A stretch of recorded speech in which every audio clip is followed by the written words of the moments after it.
Okay, so I can see a few people have joined us, and while we're waiting for others to come along, I'll just introduce Eric. Most of you will know who Eric is and what he does, and about his research and his background in the industry. Um, Eric's a researcher, he's a practitioner, and also, as most of you know, an educator in the fitness industry and within strength sports.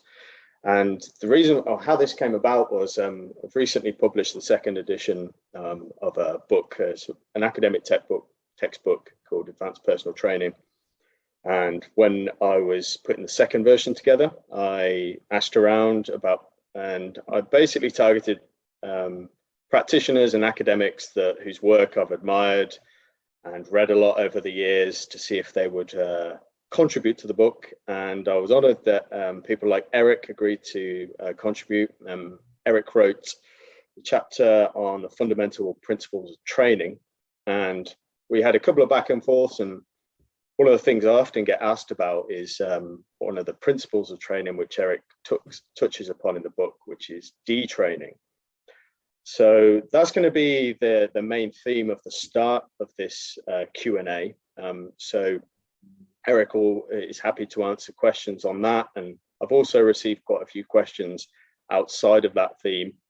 So we'll kick off with the detraining questions and then move on, if we have time, to your other questions, if that's cool with you, Eric. Yeah, that's good, man. And I'll first, honored to be a part of the book. Honored to do this. Thank you for having me. Thanks everybody who's joining. I know it's if you're in the UK, it's getting a little late. You're probably thinking I'd rather eat dinner than listen to this, American guy talk. But this American guy is actually in New Zealand, so it's 8 a.m. for me. So this is really the only time that we could, make this work across the North and South Pole, almost effectively distances. But anyway, this is a really interesting topic, and I want to give you guys a bit of a preamble so you can understand my perspective, both as a practitioner and my experiences, and a bit of kind of a general principle-based overview of the literature first, before we then start taking some questions. So I think the first thing that's important to understand is that just like we accrue training adaptations in kind of this like non-linear way, when we first start training, we get a ton of newbie gains, if you will, and then they'll start to plateau, and then it takes more and more work, more and more effort to make lesser and lesser gains. We have this diminishing returns effect. So that operates on like a scale that is individual to what you've already adapted to and the time course. And what is your threshold for adaptation? That is also true when we're looking at detraining to some degree. So for example, if you were to run a study where you train people for 12 weeks, and then you stop training them, and that was the only training that ever done over those 12 weeks, that would decay back to baseline relatively quickly, but probably not as quickly as most people think. However, if we look at decay rates in someone highly trained, they're going to decay with no training to something that is still far more trained than an untrained person. Also, what they have to do to maintain their very high level of fitness is far more than what an untrained person would need to do to maintain like their initial training gains. So just as a little hint to some of the research we might end up covering, there are studies of, say, national level American weightlifters who are doing a training taper, which means that they're doing a low volume, high intensity, heavy workout microcycle. So 1 to 2 weeks of training, 4 to 6 days a week, but still going up to like nearly a max and doing some heavy lifting before just taking a few days off, or doing very light training before competition. And this helps them peak their strength, but we've also observed them lose muscle mass training this way. So this is something where you're watching someone lift, massive weights at near international caliber, like Olympic weightlifting, multiple times per week, with warm-up sets and all that. Yet they've managed to actually lose a little bit of cross-sectional area. And these are some case studies that have come out of ETSU and a few other places. So that's obviously very different. If you were to give that same program to an untrained person, they would get stronger and probably grow muscle mass. So this operates on a continuum, and it can take quite a long time for a very highly trained athlete to get back to the point where their fitness levels are equal to nil, where they're effectively untrained again. And I think where most people lie is that they have gotten a certain level of training. They're very serious about their fitness. They may or may not be an athlete, but they're concerned about needing to take time off. Paul, you and I were talking off air about how often we get this question.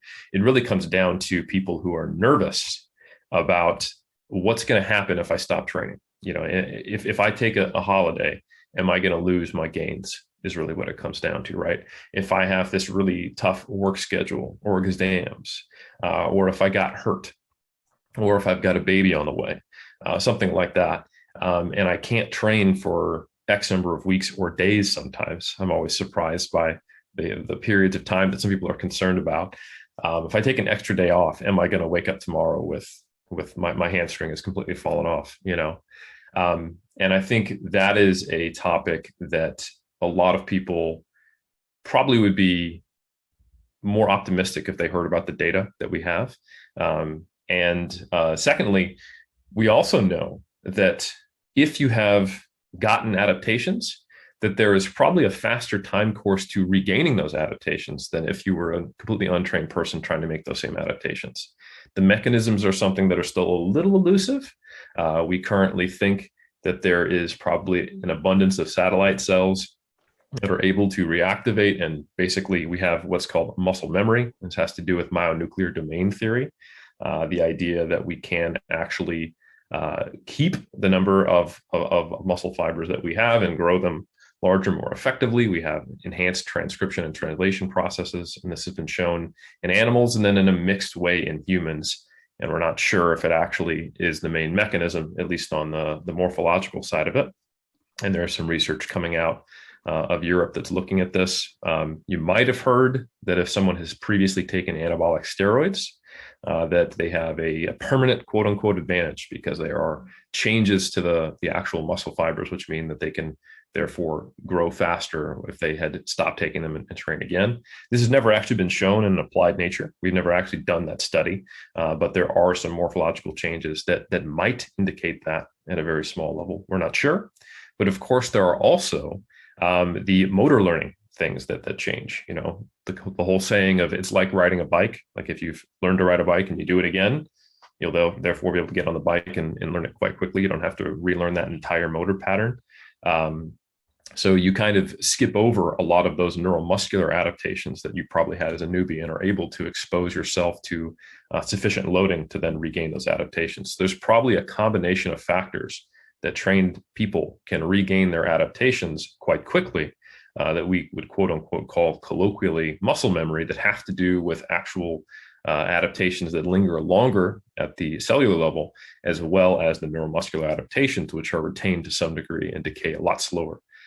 So the good news is even when you do detrain, getting retrained is not quite as challenging as most people think. So Paul, that's the preamble. How did I do? Did I cover the ground sufficiently enough? In your preamble, I think you've answered about 10 questions already, which is really good. We could probably end it here.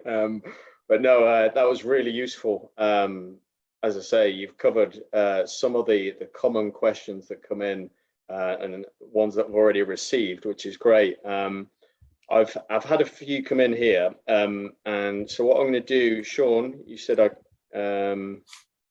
you've started typing, but then you've asked if you want to ask it, Sean. I think that's probably best if you're struggling with articulating the question. So if you unmute now and ask Eric, because it looks like quite a good question to kick us off with. I don't know if it's a great question, but yeah. So one of the things that thoughts that come into my mind was about, let's say, you've got strength quality or power quality that you're sort of working on in the gym, using weights and whatnot. And if you're in a sport, I don't know, soccer, football, whatever, any type of sport, and you're going through season, if you had stopped completely, because I know a lot of sports, they might do, minimum dose effect, but if you stopped, is there a difference perhaps, or is there any studies that you've found or looked into that shows the rate of sort of detraining qualities that maybe aren't as much in the sport versus, not doing a sport and stopping training? Like, does the rate change or is there a difference in the way it changes? Yes, and Sean, that's a great question. And in fact, there is some very specific research to your question. I love it when this happens, when you've got like a couple studies that are exactly what you're talking about. So there is a really good systematic review that was done by McMaster and colleagues. That's actually came out of AUT. I met Travis McMaster right before I started my master's when he was finishing, and he did his PhD, and he has had a ton of experience working in rugby. So he did a systematic review on elite rugby union, rugby league, and American football players, and specifically looked at like what is the amount of strength and power training that they need to do to maintain their current levels of strength. And it wasn't that much. We were looking at basically 3 sets per week to maintain strength training between like the 70 to 90% of 1RM range. So kind of like moderate to heavy training.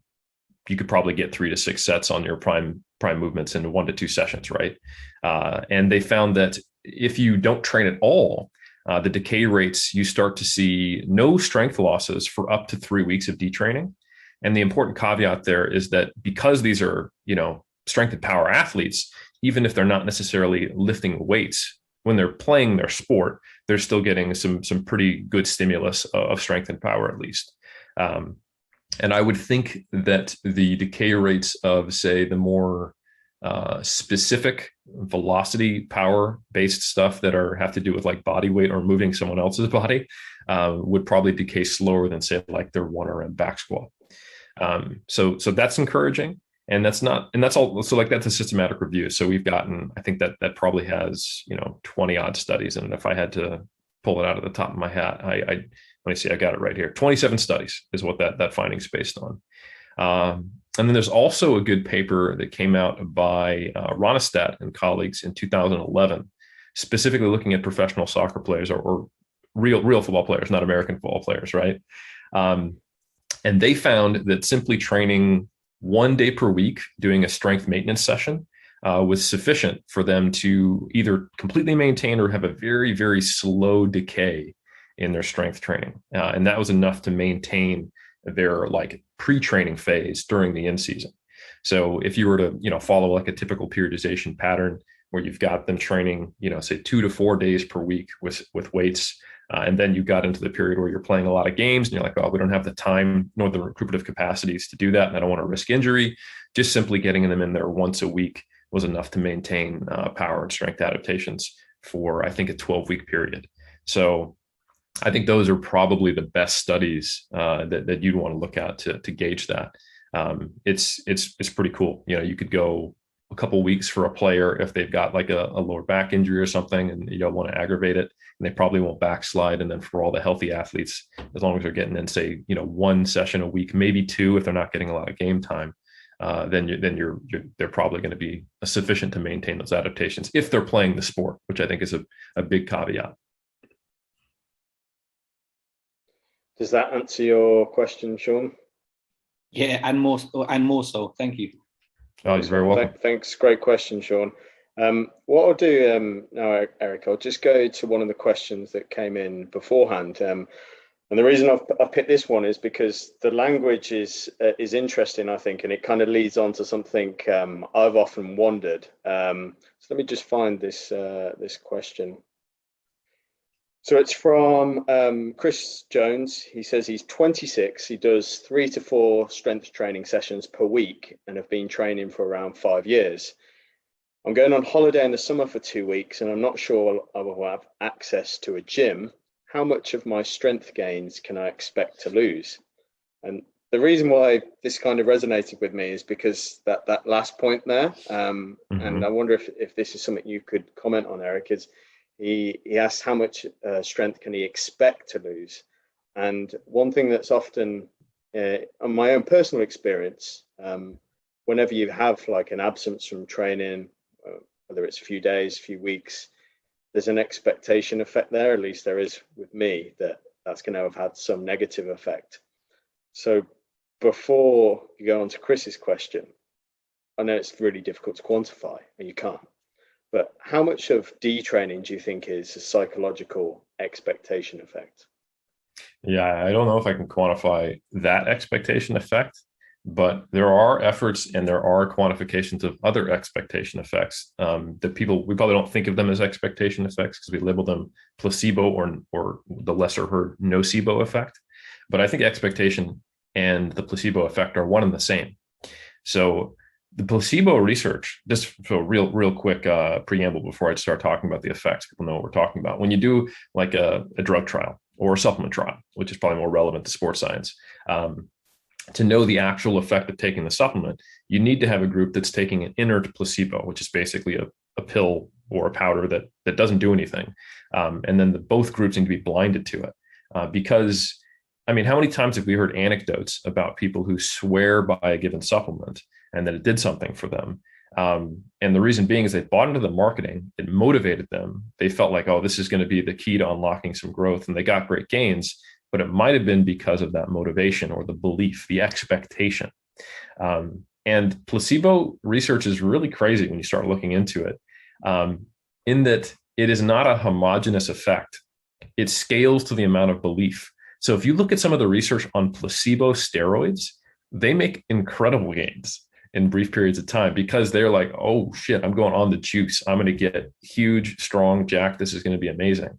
However, if you look at placebo-controlled trials on caffeine or creatine, we're talking like a 2 to 3% boost, that you'd get, and then the caffeine and creatine would do something on top of that.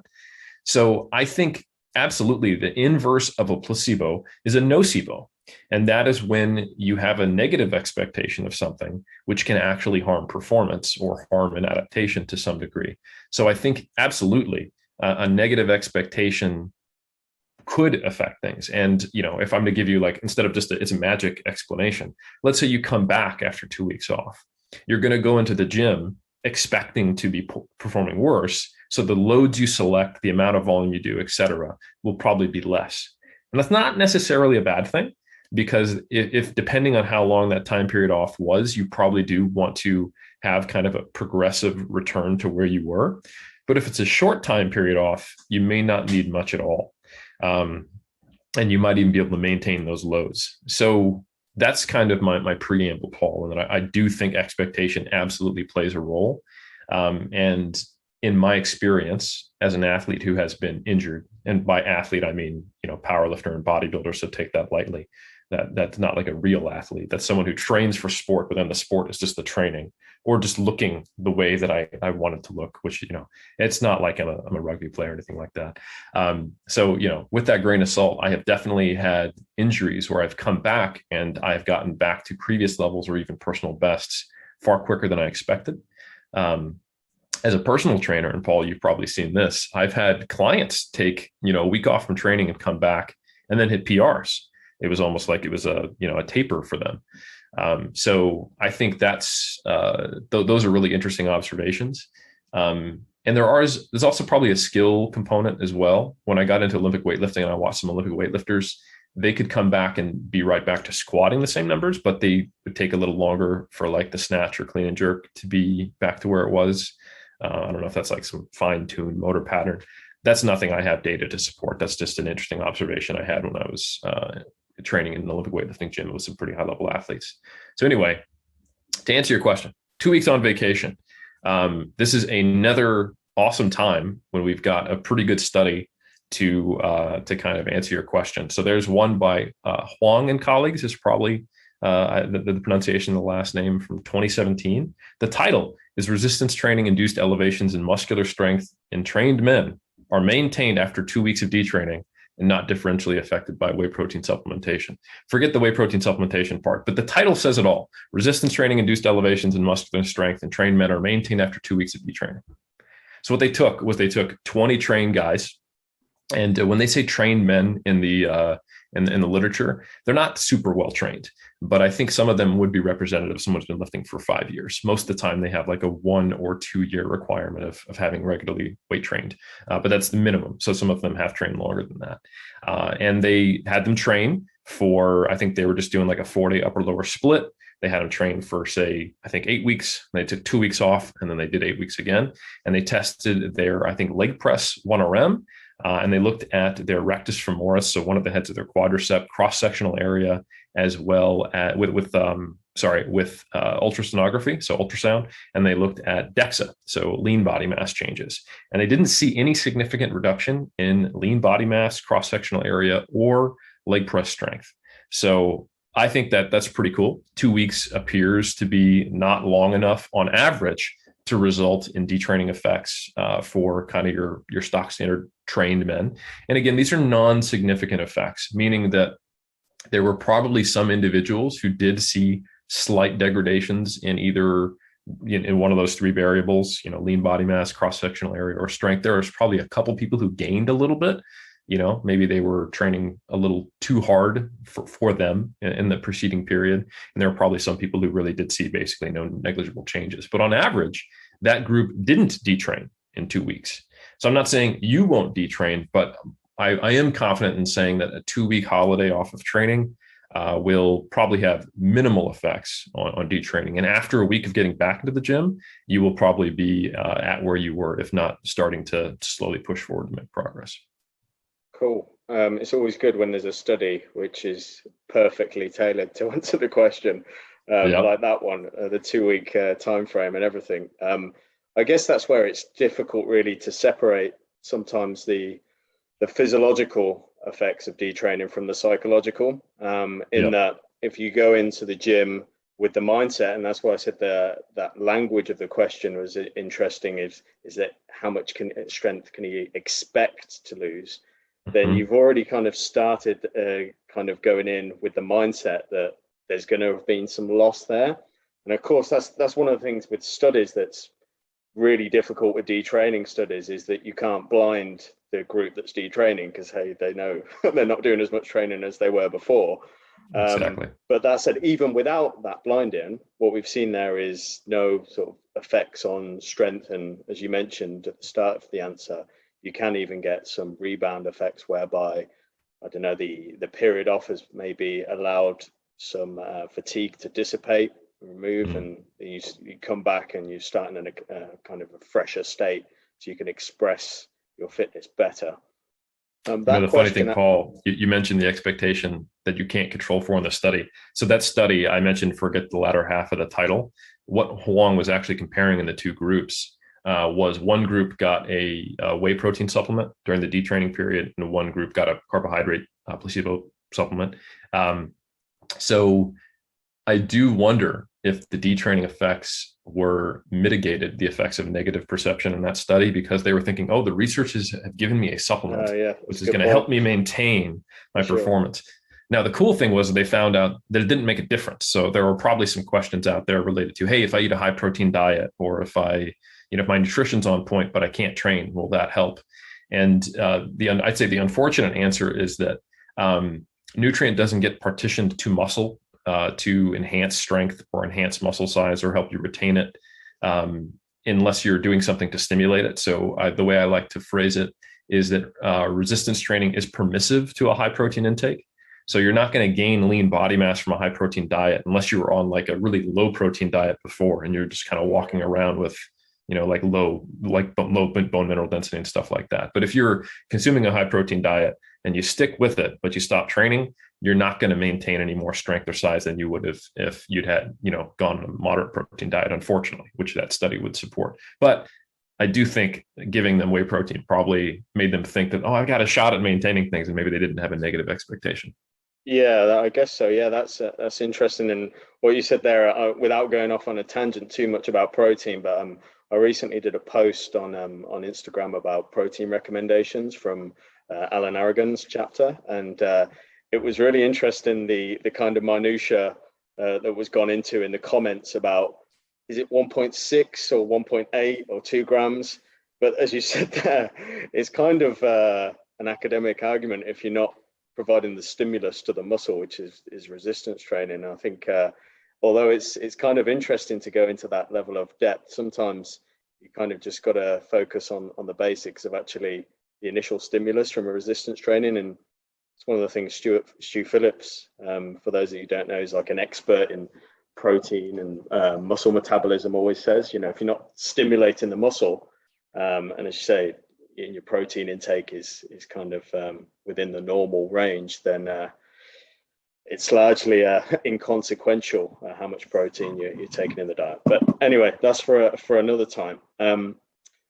Let me go on to another question, which kind of is on a similar theme on this expectation effect from, where is it? Tom. So it was, he says, around 6 weeks ago, I was advised to reduce the load on my squat to improve my technique. I think my form has improved, but now when I unrack 100 kg, it feels really heavy when it didn't previously. Do you think I've experienced a detraining effect? So say the beginning of that question again. So he was advised around 6 weeks ago by someone in the gym, I'm guessing, to reduce the load on his squat to improve his technique. And he's done that. But now when he's unracking 100 kg that presumably he used to squat easily, he said it just feels really heavy. Do you think he's experienced a detraining effect? Yeah, I would say, because you're still training, I would probably call this more of like a specific training effect. So, which to some degree, so I have to back up. So there are different methods of periodization out there, and largely the different types of periodization are around trying to mitigate the effect of going from one phase to another and losing a little bit of that prior adaptation.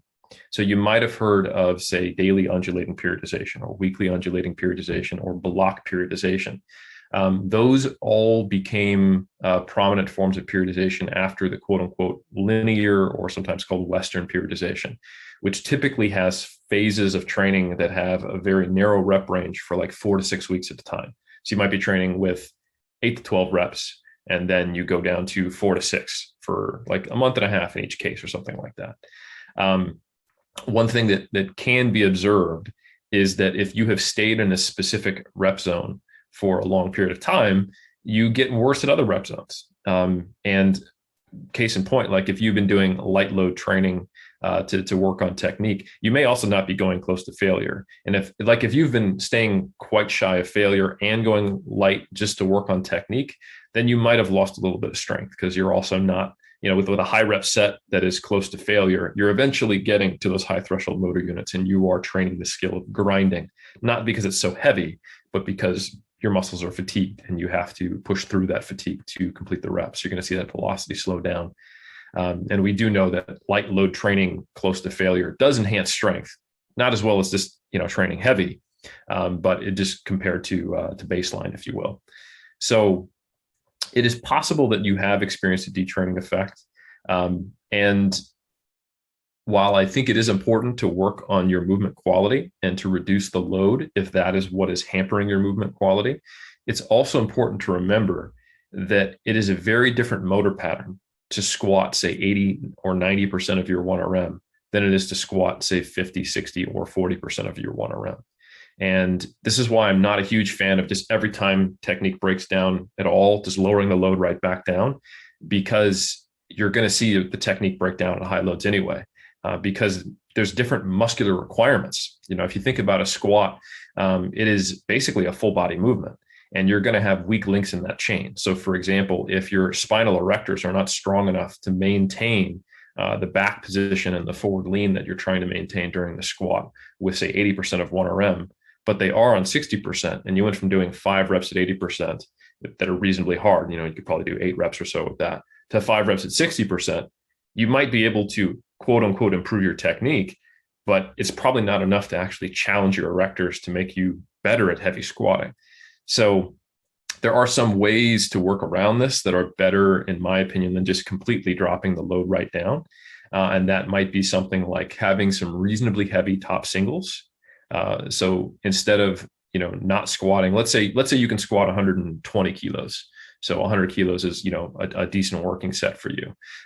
Maybe when you go to this period where you're trying to retool your technique and you're working on, improving form and your mechanics, you do a lot of squatting in that, say, 60 to 80 range submaximally, so you can maintain good form. But you start those sessions with, say, the heaviest load I was about right. 120 is 2 rep max.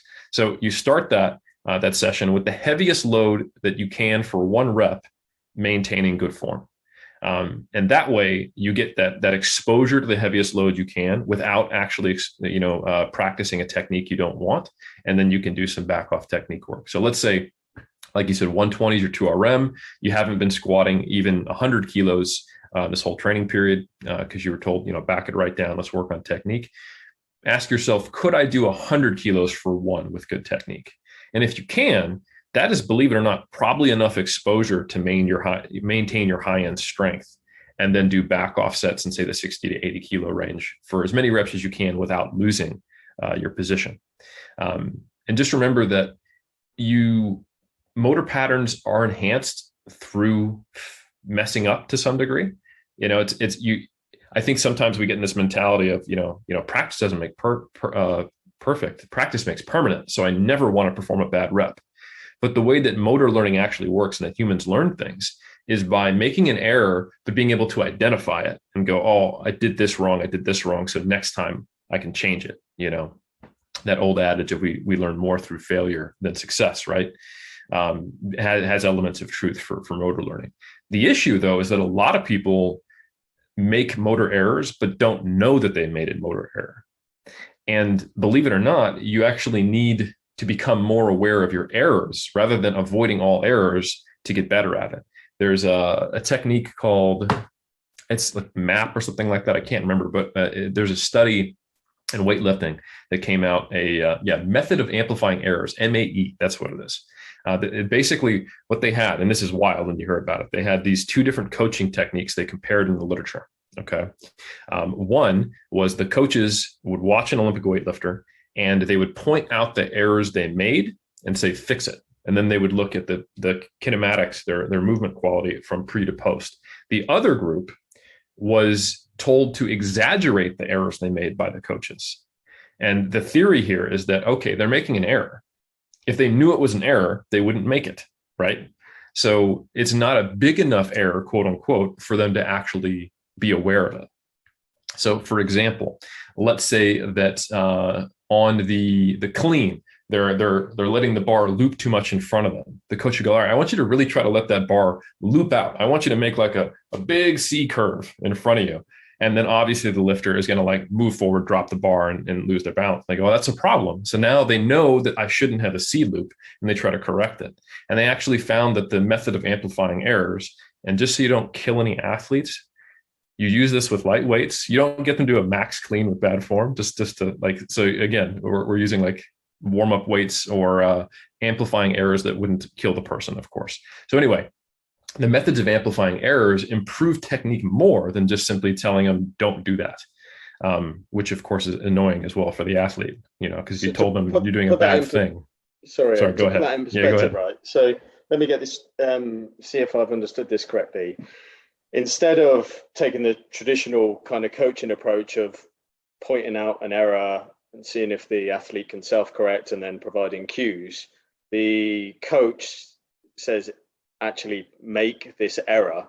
So the athlete then purposely does something incorrect so that they become more aware of what the error is and they can fix it better themselves. Is that right?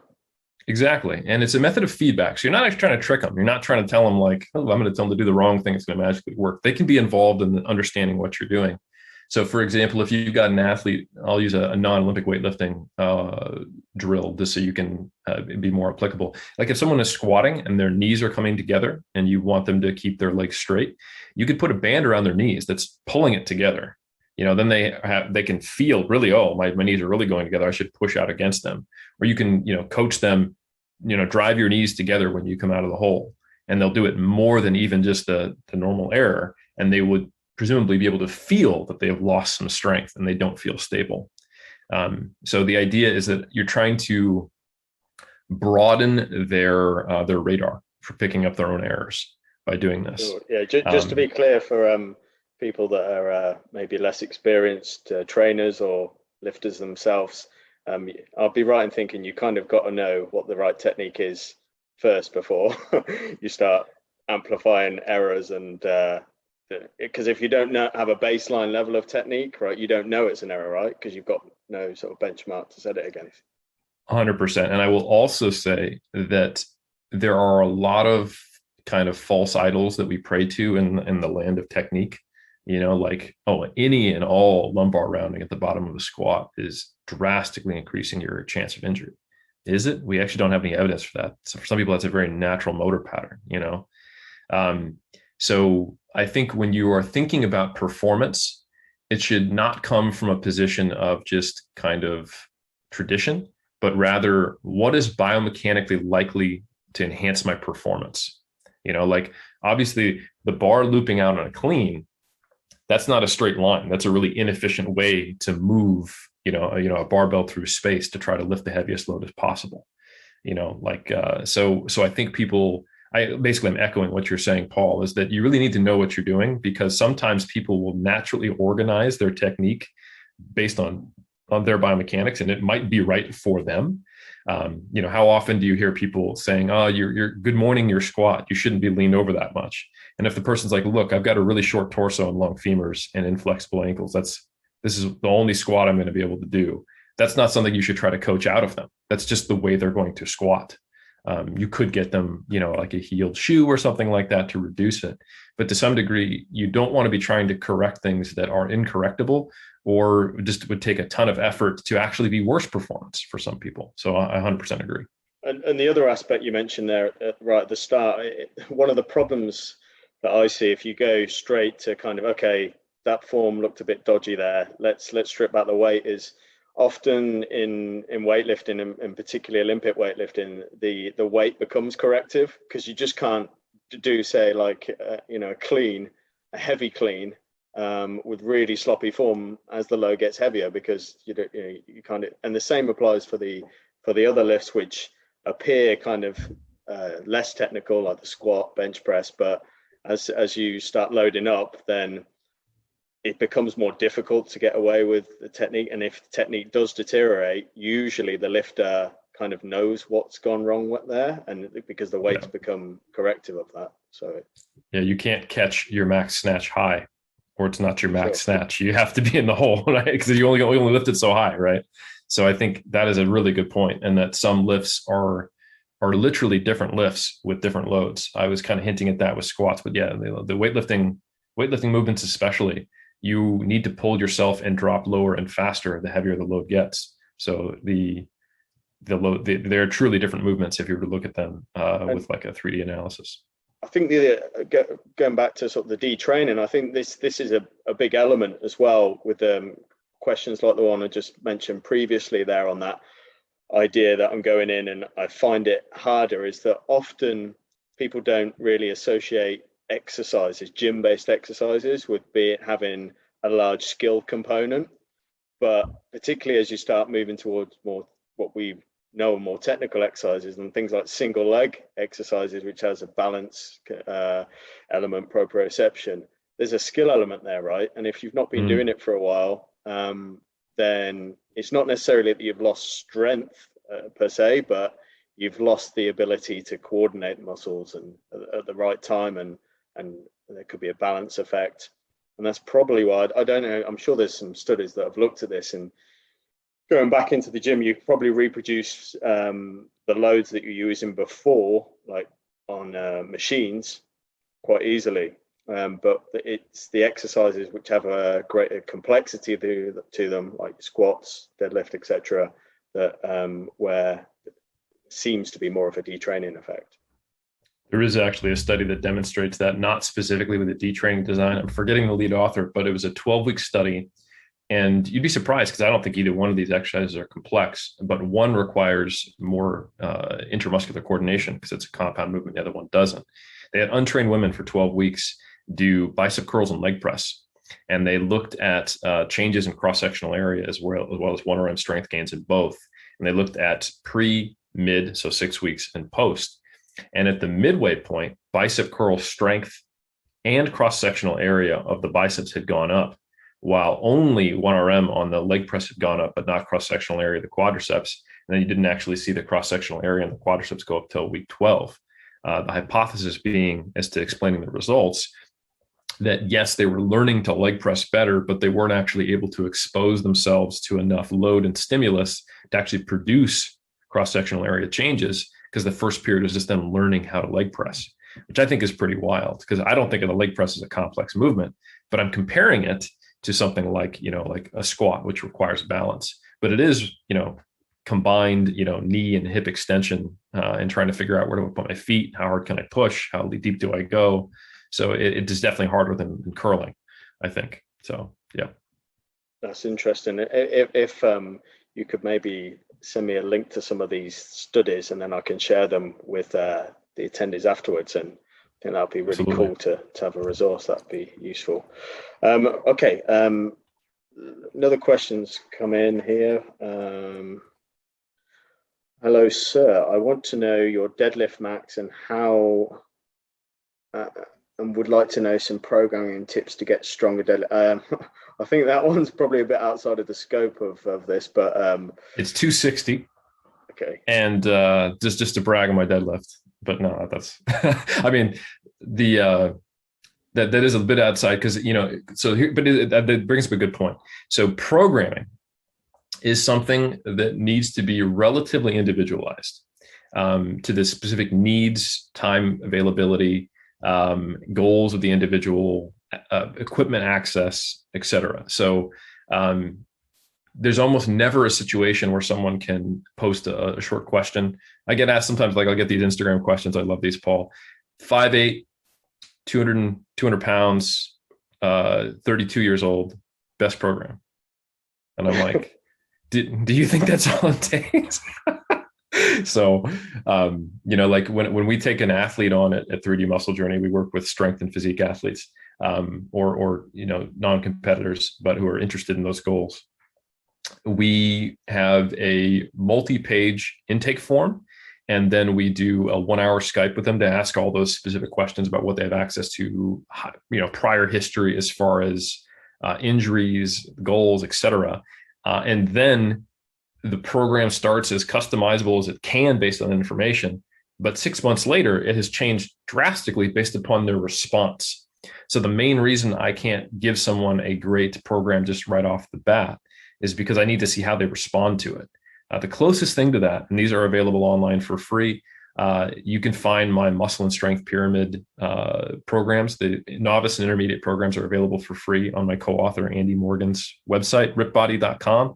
And those are pretty good if your goal is to get as big as possible or as strong as possible. We have strength and hypertrophy programs for novices, intermediates, that are kind of based upon like the meta-analytic data. Like what's to capture the biggest bell curve people, we're kind of like right around the average of what we think is best for the key variables, logical programming based upon those goals. And those are about as good as a shot in the dark as you can make, if you don't have a lot of training history to program for yourself. For sure, those kind of questions, it's interesting because most of the posts that I do on social media are basically just answering questions I've been asked by clients or friends and athletes. And often you want to give sort of a short, snappy answer, because I know it does frustrate people when you kind of go in with a preamble of it depends. But yeah, it's interesting that when you provide the sort of shorter answer, the amount of comeback you get of, well, this doesn't apply to me because, and it's like, exactly, that's why. Yep. You can't just go in with one piece of advice. Usually it has to be a lot more nuanced to be a meaningful and effective answer. But I think that's just it's a bit like one of my friends said, we're in the gym and he's like, is this a good exercise? And I said, it's a bit like going to a mechanic and pulling a tool out of their toolbox and going, is this a good tool? It depends what you're using it for and what the objectives are. And that's the way I kind of like to frame it to students. There isn't kind of, and it's the same with nutrition, right? There's not really this is good, this is bad. It's all context dependent. So the more information you have about that individual and their question, the better an answer you can provide. But I don't want to go. I've already gone off on a tangent. I'll go on to the next question. Okay, this is a good question actually. It's back onto the detraining theme. Is there a difference in the rate between strength loss versus muscle loss for example, if a bodybuilder goes off training for 4 weeks compared with a power lifter going off training for 4 weeks? Good question. That is a good question. Unfortunately, I don't have the perfect study for you this time. Like this is something I would be very interested to see is to what degree do highly trained specific athletes lose their training qualities. Like rugby players, like I talked about, are generally pretty big and strong, but they're not a power lifter. They're not a bodybuilder. They train those qualities of strength and size to enhance their sport performance. Football players, same thing, but to probably a lesser degree. They're more, kind of like middle distance runners, if you will, when you think about some of their qualities of training. What we have as far as information on this, there is that Huang study, trained people looking at both the loss of strength and size, and over that 2-week period, we didn't see either. However, like I indicated earlier in my preamble, this does scale to how well trained is the person. If you've got some very, very high level strength and size adaptations, it takes a fair amount of training to maintain that. If you think about what you need to get there, in the first place. So there is a number of good studies looking at the tapering practices of pretty high level athletes. So there's one by Kyle Travis, like I said, came out of ETSU. That's where Mike Stone is. And it is, I believe, it's called Preparing for a National Weightlifting Championship, a case series. And that was in 2020. And during this, I think, 1 to 2 week taper period, there actually were losses in vastus lateralis cross-sectional area while these folks were doing, a weightlifting taper. And I think that's relatively telling. I think that says that because tapers are easier, but they're not easy. Like you're typically still hitting very heavy lifts just for not a lot of sets and low reps. So this is a weightlifter who's going up probably to their opener a couple of times per week on snatch and clean and jerk, and then doing just a little bit of squatting at moderate loads. And that is, with loads that most of us in this chat just simply could not do, but they're losing size. So I think if you were to take a bodybuilder and you were to give them 4 weeks off training, they would probably lose some size. I think probably not as much like raw skeletal muscle tissue as you'd expect, but there would be some, especially in that 3rd and 4th week. But they would also lose a fair amount of the appearance of size because, and I don't have great data to back this up, it's all very indirect. If you are not performing any exercise at all, even if you haven't lost enough stimulus to lose, dry skeletal muscle tissue, you're also losing the energetic adaptations. Bodybuilders are typically training moderate to high reps with a fair amount of volume. So you're going to see some losses of like muscle water, and potentially glycogen will go down. We can see that if you go on a relatively short period of time, a low carbohydrate diet, and train with fewer reps, you start to see some energetic adaptations in muscle where you get lower glycogen storage, and there might be an appearance of the loss of size due to that. So I think you would probably see a decent amount of muscle mass loss in that bodybuilder over 4 weeks, but I think within 1 to 2 weeks they would be right back to where they were. And they probably noticed that fullness would come back quite quickly. That's something that I've experienced as a coach working with bodybuilders. As far as strength athletes, they'll lose some specific qualities earlier than others, because so strength athletes are typically doing, like, they've got their days when they do heavy work, and then they've got their days where they do some rep work, and those things seem to drop off at slightly different rates. I was mentioning earlier in that question from the gentleman who was squatting 120 for a double and felt like 100 kilos is heavy on his back, that might be good at reps now because you trained light, but you might not be good at the heavy lifting. So a typical thing that a powerlifter experiences in a normal competition season is that they are getting back and then trying to surpass their last season of strength. So for example, you might have locals, regionals, nationals, and then maybe worlds or an international competition. Powerlifters generally at a high level are not competing any more than 2 to 4 times a year, and they're trying to exceed their previous peaks, and they normally have to focus specifically on like nationals and then internationals, because nationals is highly competitive unless they're just walking away with it because they're just a phenom. And then obviously at the international competition level, you're trying to be at your best. So you kind of have to maintain this peak toward the latter half of the year typically, and then just qualify earlier. And the process of getting that very, very high level of strength, typically, like I pointed out in that taper of the weightlifters, might result in some actual loss of muscle mass. So then you focus on regaining that. So muscle has an interesting relationship with strength where we need as much of it as possible in the long term to enhance strength if we're talking about strength athletes, because there's a very strong relationship cross-sectionally when we look at, say, muscle thickness, cross-sectional area, or lean body mass and strength. Sometimes we see correlations as strong as 0.8 or 0.9 in high-level strength athletes.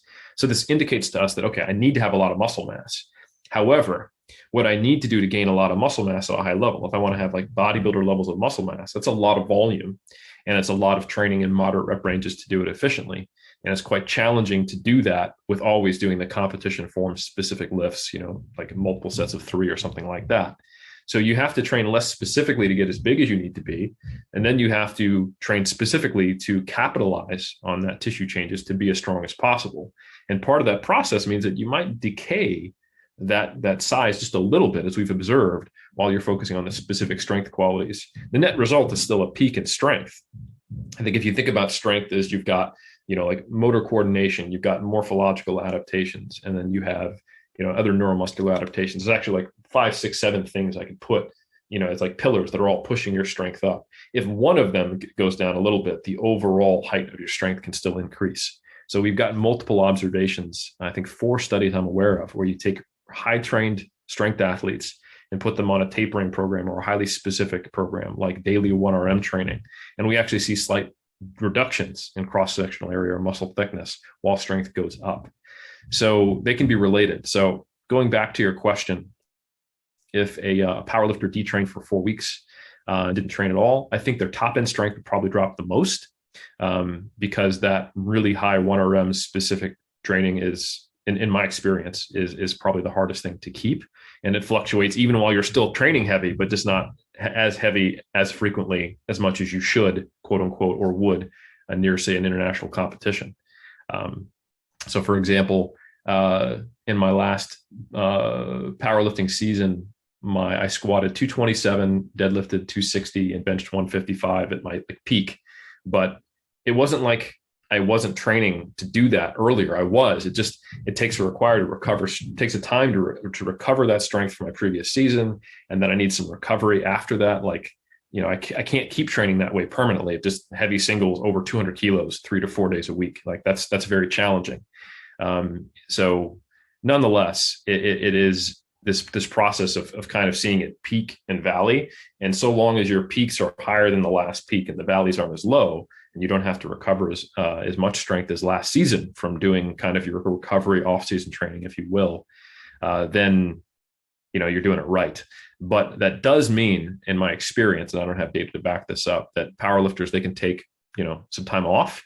They'll lose their top end strength. The rep work might hold on, but it will require some time to get back to some of those kind of quote unquote high level strength adaptations. But they'll find that their sets of 3, 4, or 5 didn't decay quite as much.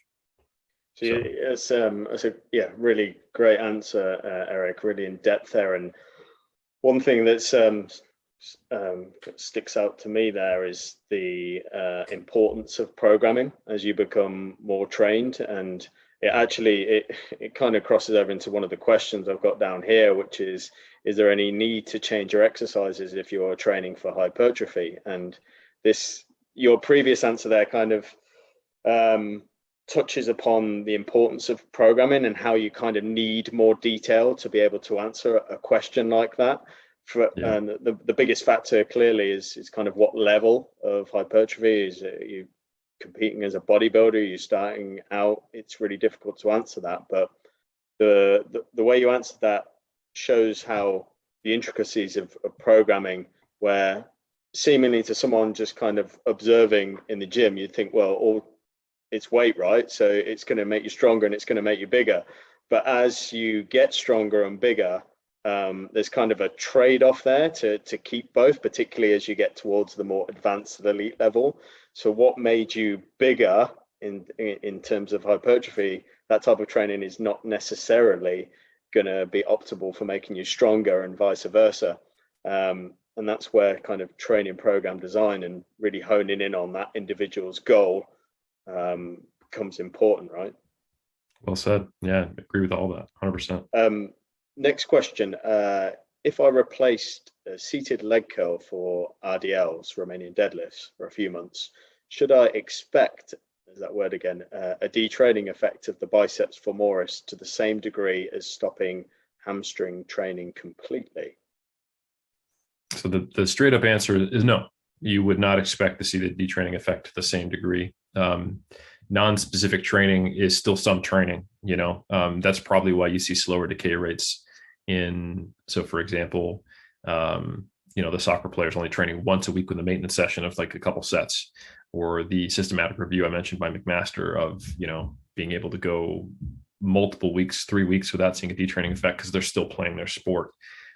It's, they're not lifting weights, but they are moving themselves through space at high velocities with sometimes intermittent high forces. So yeah, an RDL and a leg curl are both quote unquote hamstring exercises, but they aren't the same. So an RDL also trains your lumbar, also trains your glutes, and there is no knee flexion component to an RDL. It's just hip extension. So the hamstring group, right?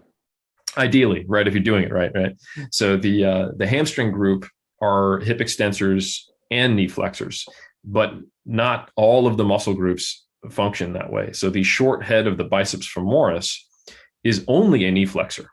So you could expect that if you were to go from hamstring curls to just RDLs, you might actually see some of the pure hip, the short head of the bicep femoris, maybe atrophy a little bit and lose some strength. And strength is specific to joint angles and joint actions as well. So if you only do knee flexion and you don't do hip extension, you would probably lose whichever one you did or didn't do. You would lose strength in that other movement, even if you didn't necessarily lose size in the hamstrings that both performed hip extension and knee flexion. So I think that's quite interesting. Like when we look at, just to give you an idea of how joint angles affect strength and transfer. There are some studies that show that quarter squats and full squats both contribute similarly to quarter squats. And that's because quarter squats are within full squats, right? So you have done a quarter squat and then you kept going. However, quarter squats don't transfer that well to full squats, even though you might be able to lift a heavier load, because you are not used to performing a squat in deeper hip flexion angles. So that area of that movement pattern, that range of motion is not somewhere you have strength. So you would find that your squat might be 100 and, you're barely squatting down. I can squat 140. And then when I get down to here, man, I can only squat like 80, while someone who trained full squats might be able to train 110 through the whole movement or something like that. So strength is joint angle specific. It is contraction mode specific. It is load specific. So it is, you can maintain muscle mass, but switch movements and lose strength, which I think is quite interesting. And that's something that is at face value, okay, if your only goal is hypertrophy. But you also have to remember, going back to that study where I mentioned, where that first 6 weeks of doing the leg press, those women, untrained women in that 12-week study didn't gain any size. If you were constantly having to relearn neuromuscular patterns because you switch your exercises out too much, even if your goal is size and you don't care about your strength, those rapid gains you make in, let's say, 2 to 3 weeks of doing a new exercise, they're probably not rapid gains in size that are happening because you're just trying to figure out how to do the movement. So for a bodybuilder, Eric, in your opinion, is it a good idea to, when you're varying exercises across a training cycle, is it a good idea to keep a specific or more high-skilled exercise in there, even if it's not the focus, just to maintain that element of technique and the motor pattern? Yeah, to some degree. And I think if you're an athlete who knows you want to come back to certain exercises, then you will need to do a sufficient amount of maintenance dose, especially if they're high skilled, to keep that level of strength, or be okay with the fact that it might decay. So for myself, there are time periods where I have been like a multi-sport strength athlete. In 2020, it was my goal to train to do 4 different strength sport competitions in the same year. I did a weightlifting meet, a powerlifting meet, sorry, 3 different, and a couple strongman, and I did a Highland Games competition because the strongman thing got canceled for COVID. So when I looked at all the things I had to do, I've got 5 lifts just from weightlifting and powerlifting alone, and you throw in strongman, the competition was like another 5 lifts. So I had like 10 movements that I had to keep. And probably some conditioning in there as well for some of the strongman events. Yeah, the truck pull was absolutely brutal. So nonetheless, what that meant was that if I was close to competition for weightlifting, most of my training needed to be weightlifting. But if I've got a month and a half after that, I got to do, a powerlifting meet, I can't not bench at all. Right. So I had to figure out what's the minimum dose of benching that I needed to maintain, and where do I put it so that it doesn't mess up, like trying to do snatch right afterwards or something like that, which anecdotally I found benching right before snatch doesn't typically go well. I honestly don't even know why. That's something that all weightlifters believe as well. And I was like, that's bullshit. There's no reason. And then I did it and it messed me up. You did it and then you realize why. Could have been that they got a nocebo in the brain. Yeah. I got weightlifted noceboed, but nonetheless, I did find that I had to figure out what is and it's different exercises. That was my experience, was that certain movements needed a higher frequency or a little higher of a dose to maintain versus others. Like I'm a terrible strongman and a very like mediocre weightlifter. And then I'm like an above average powerlifter. And that's just because I've powerlifted since 06. And I started weightlifting in like 2012 and it's been on and off. And strongman is this thing I've dabbled with in the last few years. So I am like a novice, intermediate, and advanced lifter in 3 different sports. So to make progress in strongman, I just need to do the movements at all. Right. Like that's the second time I picked up a stone. Of course I got better at it. And that's a point where I think we were off air when we were discussing this before. But for the students in this chat, one thing I was mentioning to Eric is that I was really keen to get people that not just pure academics, but people who actually train and coach at a high level to contribute to the book I put together. And the reason for this is in Eric's answer just there is that there's no single study or not even a group of studies that can answer all your questions. And particularly when you go into the nuances of training multiple qualities. So in Eric's case there, it was across different strength sports and bodybuilding as well. There is an element of learning on the job, if you like, of through personal experience. And you can't just purely go, okay, this is what the research says, like in your case there, Eric, about bench before snatch. There's no kind of research or even textbook that's going to tell you that that's not an ideal combination. There's an element of finding these things out. And without going off on a tangent too much, I think a lot of the criticism of evidence-based practice as it relates to strength and conditioning in sports science is that we're just driven by research, and that's not really my take on it. It's research alongside both experiences of your athletes, your clients, and your personal experience. And I think your answer there speaks to that, Eric, about how you're not just gone, okay, I'm programming this way because, hey, it's in super training in this study, but there's an element of you've built up that knowledge and that experience as well. That's just an aside, because I know quite a few of the people in this are students, and we're always kind of banging the drum of where's your evidence, where's your citations, but I just wanted to make it clear that it's not all about kind of scientific literature. It is about experience in the gym with yourself and your athletes as well. Well, it's such a great point, and I wanted to piggyback on it real briefly and say that they should go hand in hand. And the process of becoming an evidence-based practitioner and critically evaluating research, and even if you actually get into research and you figure out what variables do I need to control to know that if I change something, that was the causational factor, it should make your experiences that much better. Because before I was a scientist, before I started reading research, I would just kind of have these intuitions, these guesses, these hunches. I'd change 15 things about my training and I'd be like, you know what it was?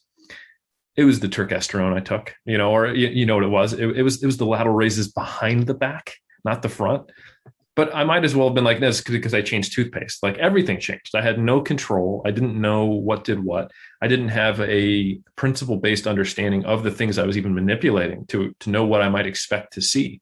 But now that I've been in research, now I don't have these wacky conclusions of me, like the it's always sunny in Philadelphia, like the conspiracy theory board meme. That was me trying to figure out my training, 15 years ago. Like, oh, look at that. It's therefore like, lizard aliens run the government. Like, no, you're crazy. Like, but now that I have read studies and I understand things and what causes what and what's plausible and what mechanisms are, and actually how to control my observations. So for example, I noticed that there was a supplement I was taking a while back. It had tyrosine in it, and it would make me angry. And I was like, no, that's bullshit. Like, why would that happen? And I had to speak to some friends of mine who understood biochemistry, and they're like, actually, it can affect mood.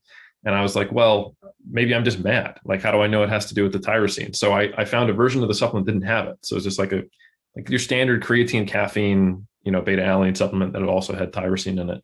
So I got a version of the supplement that didn't have it, and I did a repeated measures test on myself. For a month, I took the one with tyrosine. For a month, I took the one that didn't. For a month, I took the one with tyrosine, so I could just make sure. So I did it twice, and both times during that month where I took the tyrosine one, I was just angry during training, and I was like, all right, I need this. But before, I think I would have either not even known what tyrosine could have possibly had the mechanism to have that effect on me, and I potentially wouldn't have gone through that process of doing it twice to see if it wasn't just some other covariate in my life that was making me angry. And now I'm reasonably confident, and that's a kind of much better observation I can make. But that perspective and that process I went through came from research to make my experience as a coach better. So evidence practice is really about the synergy between understanding science and experience, and they should enhance one another. As scientists, we form our hypotheses based upon, primarily in sports science, the experiences of coaches and athletes. And if we were disconnected from that, we'd be asking questions that nobody cares about the answer, So, yeah. Yeah. And that's a great point. I think that's the case as well, is that sometimes people that aren't necessarily in favor or are critical of evidence-based practice and sports science often come out with, well, the coaches have been doing this for years and we've been doing this for years as athletes. And that's true, because as you said there, it's the observations that lead the science, particularly in sports science and S&C. We don't, as kind of researchers and scientists, just go, okay, let's just answer this question. It's based off observations of what we've seen in the practice and what we think works.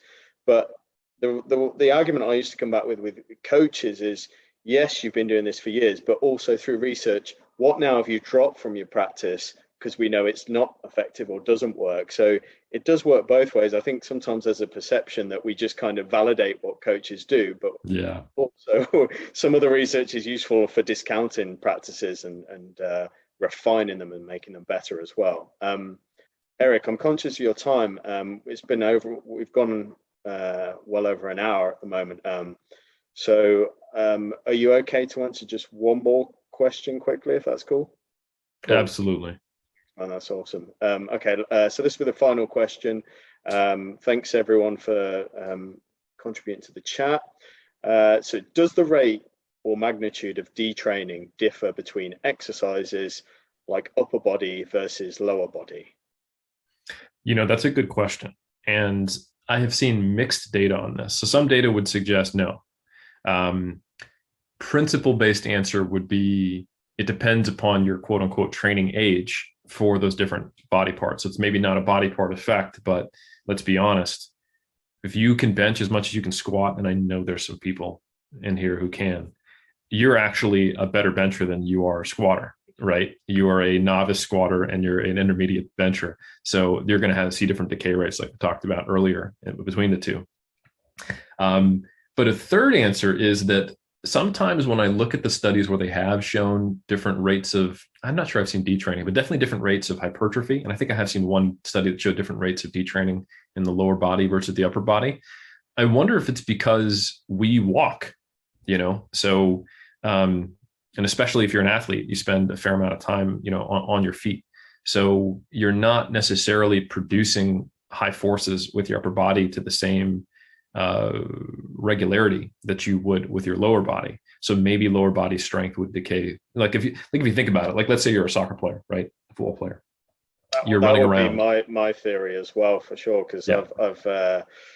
I've worked with some footballers, and if you were to kind of just look at them, some of them, and this goes for cyclists as well, the development of the legs, they're like bodybuilders, right? And a lot of that is through just kind of the training effect. So I'd say that the upper body doesn't get that daily stimulus in day-to-day life and in most sports. So I'm sure that there's an element to that, and often you find that as well with clients, is that they tend to notice improvements in the upper body first, and that's probably something to do with habitual activity patterns. But sorry, go on. Yeah. No, I think that's probably true. And I think the fact that I am a online strength and physique coach, so it means like a lot of the people I work with, they sit around on their computers a lot and they lift weights a lot. So the fact that they don't see a different rate probably just means that I work with a lot of sedentary people who like to lift weights. So, so I think, but that's definitely an anecdote that I've heard in the S&C world multiple times.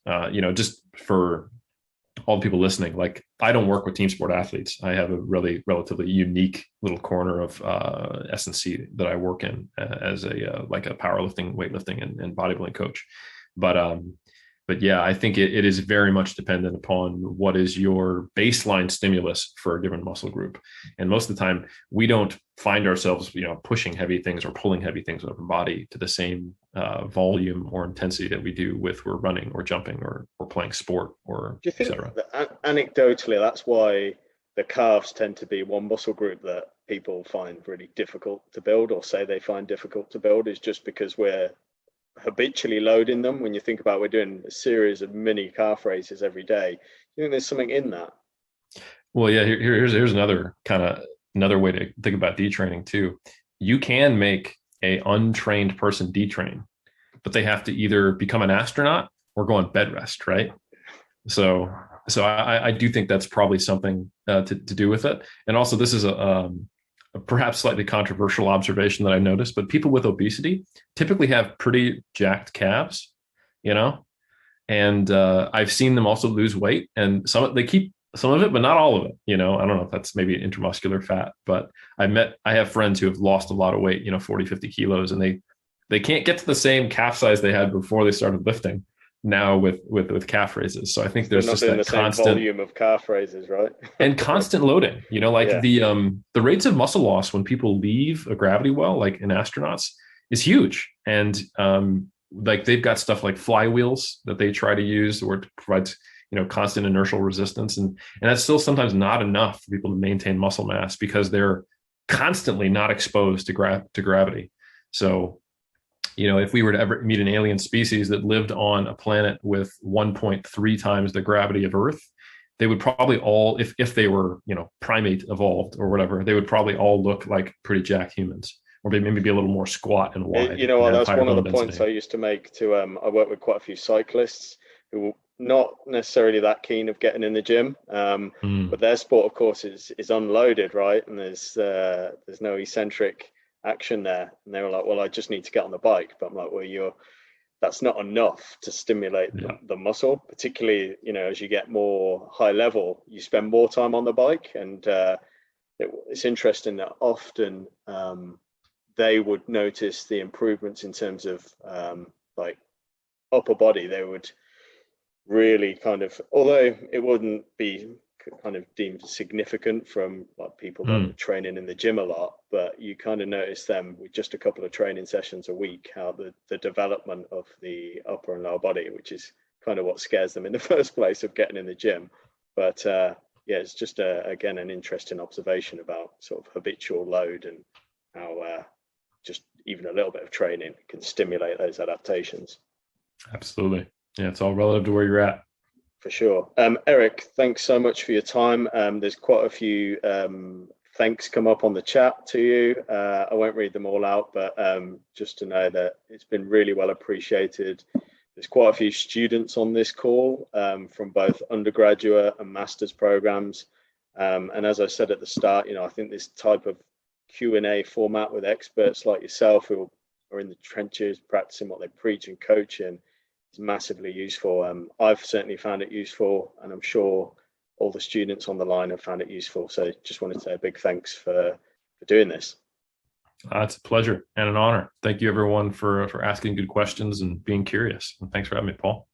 Cool. Thanks very much, Eric. I'll let you get back to your day, and we'll all get off to our dinners and evenings over our neck of the woods.